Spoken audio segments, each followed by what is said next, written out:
नमस्कार दोस्तों, education point Haridwar में आप लोगों का स्वागत है। आज हम पढ़ने वाले हैं कार्यपालिका, विधायिका और न्यायपालिका, एग्जीक्यूटिव, लेजिस्लेचर और जुडिशरी। ठीक है, तो इसको आपको समझेंगे तभी आगे के जो चैप्टर हैं वो आप सही से समझ पाएंगे। ठीक है, चलिए शुरुआत कर लेते हैं सबसे पहले कार्यपालिका से। तो कार्यपालिका में आप अगर देखेंगे, कार्यपालिका का मतलब क्या हो गया कि जो कार्य का पालन कराने वाला हो, कार्य का पालन करने वाला हो या कराने वाला हो। तो एग्जीक्यूटिव इंग्लिश में बोलते हैं इसे। तो एग्जीक्यूटिव में अगर आप छोटा सा शब्द ढूंढेंगे तो वो है आपका एग्जीक्यूट। इसका मतलब हो गया एग्जीक्यूट कराना। ठीक है, अब एग्जीक्यूट कराना का मतलब देखिए, इसको अगर आप डेफिनेशन के अकॉर्डिंग थोड़ा समझने का प्रयास करेंगे तो क्या है, विधियों का कार्यान्वयन, यानी कि कानून का कार्यान्वयन कराने वाली जो संस्था है वो कौन सी है, कार्यपालिका। थोड़े से और सरल शब्दों में समझने का प्रयास करते हैं। देखिए, सरकार की जो इच्छा है, अगर सरकार की कोई इच्छा है या फिर जो विधायिका है, कौन, विधायिका। विधायिका मतलब जो कानून बनाने का काम करते हैं। तो विधायिका के कानूनों को अमली जामा यानी कि एग्जीक्यूट करने वाला जो अंग है या अमली जामा, उसको पूर्ण रूप से बनाने का काम। अमली जामा का मतलब एक तरह से उसको बनाने का काम। ठीक है, अमली जामा पहनाने का मतलब उस काम को कंप्लीट करने का काम, बनाने का काम। जो काम करता है वो कौन सा अंग है, वो कार्यपालिका है। क्योंकि 3 प्रमुख अंग हैं, कार्यपालिका, विधायिका और न्यायपालिका।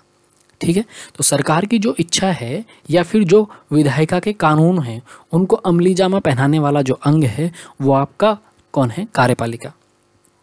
थोड़ा और समझते हैं। देखिए, अगर कार्यपालिका के प्रकार को आप समझें, ठीक है, तो सबसे पहले कार्यपालिका का जो प्रकार हम पढ़ेंगे वो है आपका वास्तविक तथा नाम मात्र की कार्यपालिका। तो वास्तविक और नाम मात्र की कार्यपालिका को देखते हैं। इसमें क्या होता है, जब बहुत पहले की बात है, प्राचीन समय में, उस समय क्या होता था कि जो वास्तविक कार्यपालिका है, क्या वास्तविक कार्यपालिका है, उसमें कोई और नाम मात्र की कार्यपालिका में कोई अंतर नहीं था। नाम मात्र मतलब सिर्फ नाम की चीज़ है ना, और वास्तविक मतलब जो रियल में है। तो वास्तविक तथा नाम मात्र की जो कार्यपालिका थी उस समय कोई अंतर नहीं था प्राचीन समय में। क्यों, ये बात मैं क्यों कह रहा हूँ, मैं ये बता रहा हूँ कि जो पहले का समय था उस समय क्या थे, राजा हुआ करते थे, और राजाओं के पास जो है वो सारी शक्तियाँ होती थी। राजा अपने मंत्रिमंडल से नहीं पूछता था, राजा क्या करता था, अपने जो निर्णय हैं उनको सिर्फ अप्लाई कर देता था। तो यही है, समझ गया आप। अब समझ गए कार्यपालिका क्या है। कार्यपालिका का मतलब हो गया, कोई अगर रूल या लॉ है तो उसको एग्जीक्यूट कराने का काम कार्यपालिका कर रही है। ठीक है, जिसके माध्यम से वो एग्जीक्यूट होगा वो कार्यपालिका होगी। ठीक है, क्या होगी, कार्यपालिका होगी। अब कामों के बारे में हो रहा है, मैनेजमेंट करने का काम भी कार्यपालिका ही करेगी, प्रबंध करने का काम भी क्या करेगी, कार्यपालिका ही करती है। तो वास्तविक तथा नाम मात्र की कार्यपालिका में समझ गए आप अंतर। तो वास्तविक कौन सी हुई, उस समय क्या था कि एक ही था वो। ठीक है, वास्तविक भी और नाम मात्र भी, क्योंकि राजा ही अपने पास सारी शक्तियाँ रखता था। लेकिन क्या हुआ कि अगर आप देखेंगे 1688 में जैसे इंग्लैंड की क्रांति हुई, तो जो शानदार क्रांति हुई 1688 में, तो उसमें क्या हुआ कि इंग्लैंड में जो है मंत्रिमंडल की संस्था के साथ जो है पावर बट गई, एक तरह से चेंज हो गई थोड़ी सी। तो कार्यपालिका के उस समय 2 रूप आए। एक कौन सा है, जैसे कि अगर आप देखेंगे राजा के पास है, राजा के पास पहले वास्तविक शक्ति हुआ करती थी, पूरी पावर उसी के हाथ में थी। लेकिन क्या हुआ, मंत्रिमंडल के हाथ में आ गई पावर। अब किसके हाथ में आ गई, मंत्रिमंडल के हाथ में आ गई, और राजा के पास जो है वो नाम मात्र की पावर रह गई, क्योंकि जो वास्तविक पावर है वो उसके मंत्रिमंडल के पास आ गई। अब जो मंत्रिमंडल निर्णय लेगा वो पूरा होगा। ठीक है, राजा अपनी मर्जी से कुछ नहीं कर सकता। तो ये चीज़ें थोड़ी सी बदली, और यही है आपका, इसी को आपको थोड़ा सा समझना है कि नाम मात्र की कार्यपालिका और वास्तविक कार्यपालिका। ठीक है, अब अगर आप देखेंगे कि जैसे कुछ देश ऐसे हैं जिनमें क्या होता है कि राष्ट्राध्यक्ष के हाथ में पावर रहती है। क्या, राष्ट्राध्यक्ष के, जो राष्ट्र का अध्यक्ष होता है उसके हाथ में पावर रहती है। तो उस अध्यक्ष के हाथ में जो पावर है वो किसी से पूछकर नहीं करेगा उनका एग्जीक्यूट, वो सीधे कर देगा। जैसे अगर आप देखेंगे कि अमेरिका है, ठीक है, तो अमेरिका के जो राष्ट्रपति हैं वो किसी भी निर्णय को लेने में सक्षम है। ठीक है। जबकि भारत में अगर आप देखेंगे तो भारत के जो राष्ट्रपति हैं वो जो राष्ट्राध्यक्ष हैं वो आप देखेंगे एक मात्र मतलब नाम मात्र के रूप में हैं।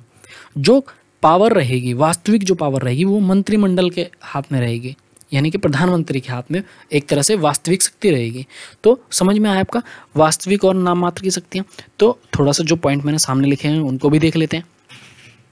देखिए यहाँ क्या लिखा हुआ है कि वास्तविक शक्तियाँ मंत्रिमंडल प्रयोग करता है। कौन करता है? मंत्रिमंडल प्रयोग करता है, ठीक है। राष्ट्रीय अध्यक्ष नहीं प्रयोग करता, और जहाँ राष्ट्रीय अध्यक्ष प्रयोग करता है सिर्फ अकेला वही करता है, तो वो कौन सी हो जाएगी आपकी? वास्तविक, ठीक है, वहाँ वास्तविक। और अगर हम भारत में बात करेंगे तो भारत में राष्ट्र अध्यक्ष जो हैं वो राष्ट्रपति हैं, वो नाम मात्र के, और वास्तविक शक्ति किसके हाथ में? मंत्रिमंडल के हाथ में, ठीक है। तो आपको वास्तविक और नाम मात्र की कार्यपालिका में शायद समझ में आया होगा। अब देखिए राजनीतिक और स्थायी कार्यपालिका। तो राजनीतिक और स्थायी कार्यपालिका में इसका मतलब ये है कि देखिए जैसे भारत है, ठीक है, जैसे भारत है तो भारत में क्या है कि प्रशासन भी है ना, प्रशासन भी है, और दूसरा जो चुनाव होकर आते हैं राजनीतिक व्यक्ति वो भी हैं। तो जो राजनीतिक कार्यपालिका यानी कि राजनेताओं के द्वारा जो कार्यपालिका होती है वो राजनीतिक कार्यपालिका हो गई, और स्थायी कार्यपालिका वो हो गई कि वे कर्मचारी या वे अधिकारी, कार्यपालिका के वे अधिकारी जो क्या कर रहे हैं, चुनाव होकर नहीं आते, वे स्थायी रहेंगे। क्या रहेंगे? स्थायी रहेंगे। ये बदलाव नहीं होता रहता इनमें, ठीक है। मुझे लगता है समझ में आया होगा कि जो राजनीतिक व्यक्ति हैं वो तो आप देखेंगे कार्यपालिका के, वो जो चुनाव होकर आएंगे वो राजनीतिक हो गए, और जो स्थायी हैं, जो अधिकारी हैं, जो पदाधिकारी हैं वो कौन से हो गए? आपके स्थायी हो गए, ठीक है। जैसे सरकारी अधिकारी जितने, प्रशासनिक अधिकारी, ठीक है। तो भारत में इन दोनों का ही समन्वय है, याद रखिएगा, ठीक है। अब देख लेते हैं संसदीय या अध्यक्षात्मक कार्यपालिका। तो जैसे संसदीय है तो संसद के प्रति उत्तरदायी होंगे, जो संसद के प्रति उत्तरदायी होगा आपका मंत्रिमंडल एक तरह से, तो वहाँ जो है संसदीय होगी। और जहाँ अध्यक्ष सिर्फ एक व्यक्ति है और वो संसद के प्रति उत्तरदायी नहीं होगा, ठीक है, एक ही व्यक्ति है, ठीक है, वो अपनी मर्जी से कानून बना सकता है, अपनी मर्जी से चीज़ें बदल सकता है, ठीक है। तो वो कौन होगा? अमेरिका, ठीक है। जैसे अध्यक्षात्मक, जहाँ कानून बनाने का मतलब सिर्फ ये नियम से संबंधित कह रहा हूँ मैं, ठीक है। तो कुछ चीज़ों में बदलाव करना है तो अध्यक्ष अपनी मर्जी से कर सकता है, जबकि संसद में क्या है? मंत्रिमंडल की मर्जी से करेगा। जैसे भारत में अगर आप देखेंगे राष्ट्रपति अपनी मर्जी से कुछ नहीं कर सकते, बहुत कम पावर हैं ऐसी जो अपनी मर्जी से हैं, वो अपनी इच्छा अनुसार हैं, जबकि वो क्या करेंगे? मंत्रिमंडल उनको सलाह देगा, है ना। समझे आप? यहाँ ये बताने का प्रयास कर रहा था मैं, जो नियम वाली बात मैंने बोली। तो संसदीय और अध्यक्षात्मक आपको समझ में आया होगा। फिर एकल और बहु कार्यपालिका। एकल कार्यपालिका जैसे अमेरिका, एक ही व्यक्ति पूरा निर्भर कर रहा है, ठीक है, जबकि बहु कार्यपालिका में भारत है, स्विट्जरलैंड है और ब्रिटेन है।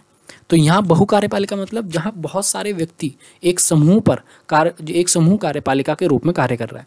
जैसे मंत्रिमंडल, पूरा मंत्रिमंडल उत्तरदायी है, ठीक है। समझ में आई आपकी बात? ठीक है। अब देखिए पैतृक तथा चुनी हुई कार्यपालिका। तो पैतृक में जैसे ब्रिटेन है तो वहाँ आप देखेंगे कि सम्राट जो होते हैं वहाँ पैतृक हैं, पैतृक रूप से आते हैं, ठीक है। अब कोई जो उत्तराधिकारी बनेगा वो क्या रहेगा? पैतृक ना, जैसे बच्चे, फिर उनके बच्चे, फिर उनके बच्चे। और चुनी हुई कार्यपालिका जैसे भारत की कार्यपालिका हो गई, ठीक है, जहाँ चुना जाता है, जहाँ कार्यपालिका को चुना जाता है। तो याद रखिएगा पैतृक और चुनी हुई कार्यपालिका। अब देखिए विधायिका को थोड़ा समझते हैं। विधायिका तो लेजिस्लेचर में देखिए आप कि विधायिका का काम क्या है? वो है विधि निर्माण का कार्य। क्या है? विधि निर्माण का कार्य। विधि निर्माण यानी कि कानून के निर्माण का कार्य है, ठीक है। कार्यपालिका का क्या है? विधियों का कार्यान्वयन, ठीक है, कानूनों का कार्यान्वयन, ठीक है, उनको एग्जीक्यूट करने का काम। और इसका काम क्या है? इनका कानूनों को बनाने का काम है, कानूनों को बनाने का काम है, ठीक है। पालन करवाने का काम किसका है? पालन करवाने का काम वो है आपका न्यायपालिका का। कानूनों को पालन कराने का काम न्यायपालिका करेगी, बनाने का काम विधि करेगी, विधि निर्माण यानी कि विधायिका। ठीक है, विधि निर्माण कौन करेगी? विधायिका करेगी। तो अब आप देखेंगे जैसे भारत जो संघ है उसकी जो विधायिका है उसको क्या कहा जाता है? भारत जो संघ है उसकी जो विधायिका है उसको क्या कहा जाता है? तो उसको कहा जाता है संसद। क्या कहा जाता है? संसद। और जो राज्य की विधायिका हैं, राज्य की विधायिका यानी कि जो राज्य के लिए कानून बनाने का काम कर रही हैं, वो कौन हो गए? विधानमंडल या फिर विधानसभा। ठीक है, अब देखिए जो संसद है, संसद के दो सदन होते हैं, एक उच्च सदन होता है, एक निम्न सदन होता है। जो उच्च सदन है वो आपका राज्यसभा है और जो निम्न सदन है वो क्या होगा? लोकसभा। ठीक है, जो राज्यसभा है उसमें आप देखेंगे अप्रत्यक्ष चुनाव होता है। कैसा चुनाव होता है? अप्रत्यक्ष चुनाव। तो यहाँ जो सदस्य चुने जाएंगे राज्य के प्रतिनिधित्व करने के लिए, उनका कैसा चुनाव होगा? एकल हस्तांतरणीय मत के द्वारा। क्या? एकल हस्तांतरणीय मत के द्वारा समानुपातिक प्रतिनिधित्व प्रणाली के अनुसार होता है। ठीक है, अब इसमें एक बात और भी है आपको ध्यान रखने वाली कि जैसे राज्यसभा है, आपको पता चल गया उच्च सदन है, यहाँ अप्रत्यक्ष चुनाव हो रहा है। ठीक है, किस विधि से हो रहा है वो भी आपको पता चल गया। यहाँ ये है कि हर दूसरे साल, कितना? हर 2 साल बाद या दूसरे साल, 2 साल बाद नहीं, हर दूसरे साल क्या होता है कि 1/3 कितना? 1/3 हर दूसरे साल, याद रखिएगा, हर दूसरे साल, दूसरे वर्ष क्या होगा? 1/3 जो सदस्य हैं यानी कि 33% के आसपास वो क्या हो जाते हैं? सेवानिवृत्त हो जाते हैं, रिटायर। ठीक है, और लोकसभा जो है वो आपने देखा ये निम्न सदन है, इसमें यहाँ जो होगा वो कैसा चुनाव होता है? वो वयस्क मतदान के आधार पर प्रत्यक्ष चुनाव होता है। ठीक है, अधिकतम संख्या कितनी है? 552। याद रखिएगा कितनी? 552, 552। ठीक है, देखिए इसमें कैसा होगा? प्रत्यक्ष चुनाव होगा, है ना। और अब न्यायपालिका को थोड़ा समझने का प्रयास करते हैं। कितने साल के लिए? जैसे मैंने ऊपर वाला तो चलिए बता दीजिए कि हर दूसरे साल ये रिटायर हो जाएंगे, तो 5 साल के लिए। देखिए न्यायपालिका, जुडिशरी, मैंने बताया अभी आपको कि संविधान में जो लिखे हुए कानून हैं उनका पालन कराने का काम और पालन करने का काम, स्वयं भी पालन करेंगे कानून का, तो वो कौन करेगी? जुडिशरी। ठीक है, और अगर कोई कानून का पालन नहीं करता तो उसको दंडित करने का काम कौन करेगा? वो न्यायपालिका करेगी। कौन करेगी? न्यायपालिका। तो इस तरीके से मुझे लगता है शायद आपको समझ आई होंगी चीज़ें। ठीक है, अब जैसे अगर आप कार्यपालिका को ही थोड़ा सा और समझने का प्रयास करते हैं, आपको न्यायपालिका और विधायिका तो हो गई, कार्यपालिका को थोड़ा सा इसलिए और समझ लेते हैं क्योंकि अब हम कार्यपालिका ही चैप्टर पढ़ेंगे।